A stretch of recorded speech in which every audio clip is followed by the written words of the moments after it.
Hi, this is Brad Walseth with JazzChicago.net, and I'm backstage at the Chicago Jazz Fest at the Jazz on Jackson stage. And with me is trumpeter, composer, arranger, band leader, all around just great guy, David Weiss, who performed last night at the Charisma Lee Morgan Tribute with an outstanding band and really put on a great show. One of the best shows of the concert, I'd say, of the Jazz Fest. And I just wanted to ask you a little bit, how did that come together, the Lee Morgan project? I don't remember. Well, that's an honest answer. You know, we had done a trumpet one, like a 4 trumpets and rhythm section Lee Morgan tribute that I put together for somebody else. There's some various producers in New York that like to put on these tribute concerts. And since I'm known as an arranger, they would ask me to put the band together, pick the tunes, arrange the music. But I can't remember how to I think Iridium asked for a Lee Morgan tribute.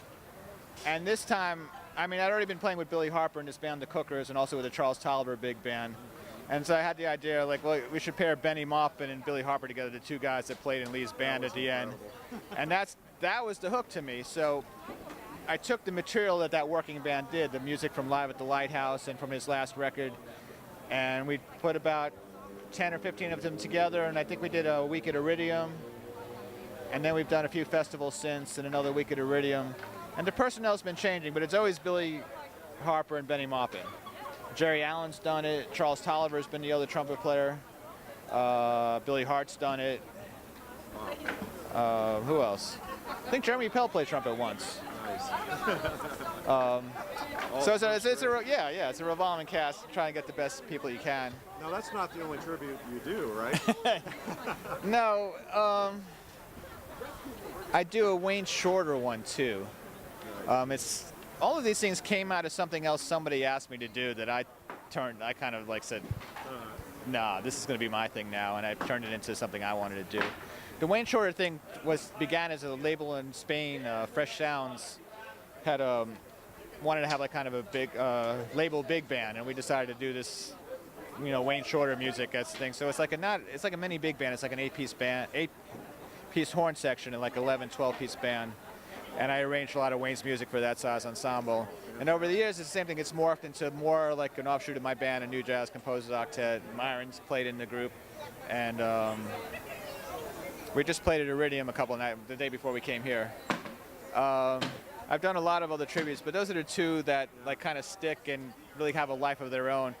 Sometimes doing a tribute is a nice thing. You play the music and you go home, and they're like, okay, that was fun, and that's the end of it. But those 2, especially these guys, how they approach the music all the time. Benny Maupin and Billy Harper play it like it's still night, it's fresh every day, and they kill it all the time.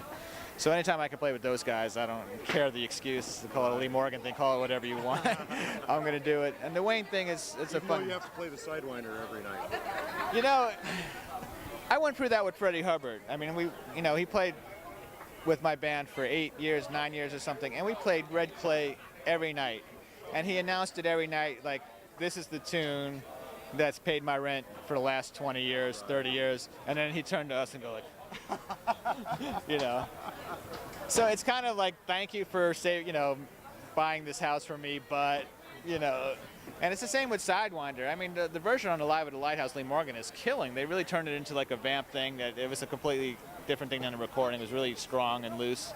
So, I mean, they made what they would. But, I mean, if Lee was alive today, he'd probably still be playing it every night.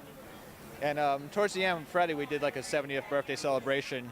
And one night, for programming or something, at the end of the night, we got off the stage, and I said, Freddie, you know what? We didn't do Red Clay tonight. He was like, well, it's like, wow, that must be the first time in 30, 40. So it's I mean, all the, you find a way to make those tunes work. I mean, we had a really nice arrangement of Red Clay. Freddie actually after a while started playing piano on it, so he wouldn't have to play trumpet on it anymore. But it's that's what people want. Those are the hits. That's what made them what they are. So they acknowledge it and they play it. But I don't know. You got to play a lot of other great compositions last night from the various members of the band that contributed. Yeah, well, Lee was going somewhere else. And everybody, if you listen to Live at the Lighthouse, I don't believe there's an new original of his in their repertoire. I mean, it's a 3-CD set.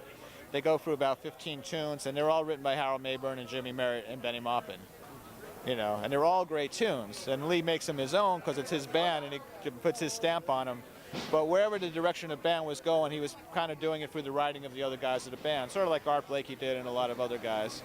And he would do the obligatory Ciora and he would do the obligatory Sidewinder every night, giving the fans what they want.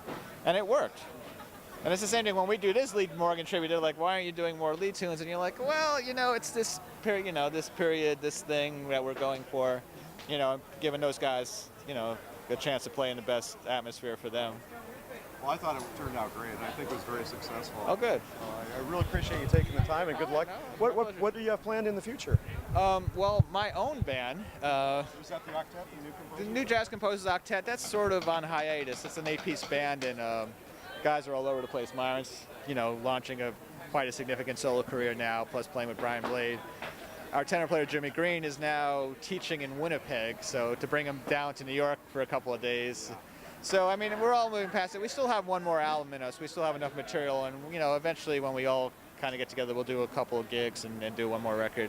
My new band is just called Point of Departure. It's a quintet. I've learned to make like a smaller band so I can actually go on the road a little bit.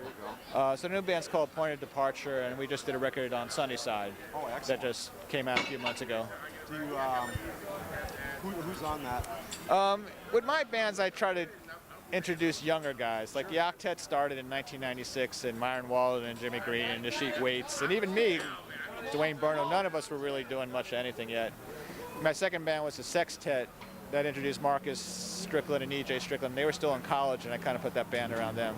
So this band, the young guys, Jamira Williams is a great young drummer who's actually starting to get some notice now. He's playing with Christian Scott and Jackie Harrison.